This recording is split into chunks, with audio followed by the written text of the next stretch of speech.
Okay, now this is probably one of the more important reactions involving weak nucleophiles in carbonyl compounds. This is acetal formation. All right, acetals are very, very common compounds in biological systems, and they're also used synthetically. All right.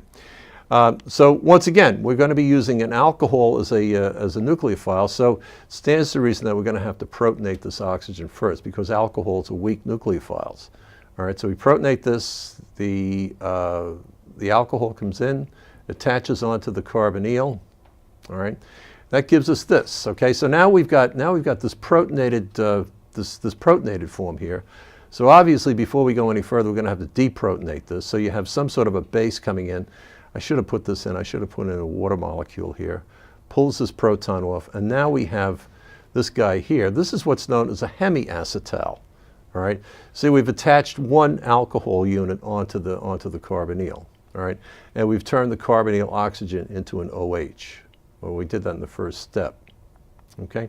Now the thing is, with these reactions with open chain compounds, it's hard to stop it at this point.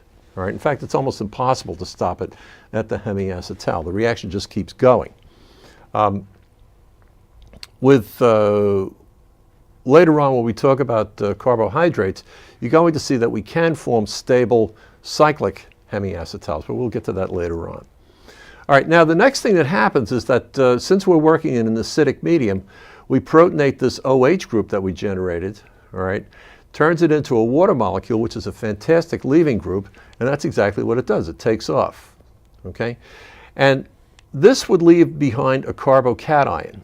All right, but it turns out that this particular carbocation is fairly stabilized by resonance, okay? Because what can happen is that this positive charge here can be moved back and forth between the carbon and the oxygen. All right, so if we take a pair of electrons and loop them up here, all right, we're back to this form here, and you notice that the positive charge no longer is on the carbon, it's on the oxygen.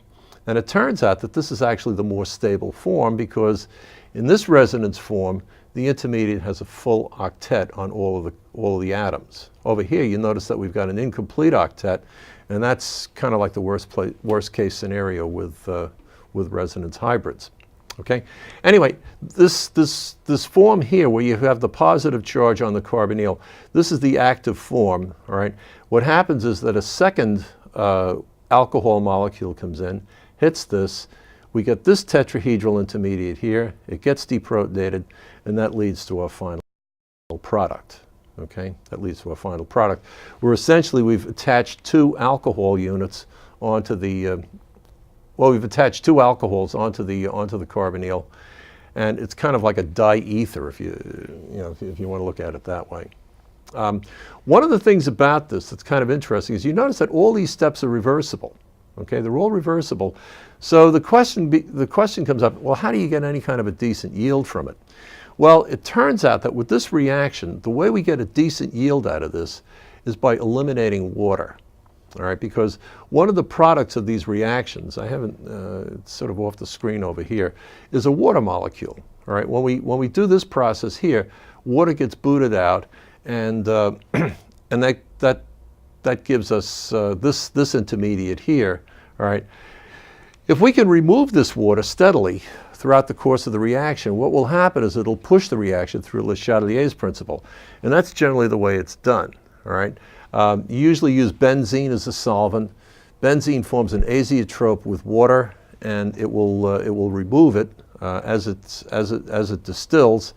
And there's actually, I can't draw it, but there's a very clever piece of apparatus called a Dean-Stark trap, which enables you to tap off water in these reactions.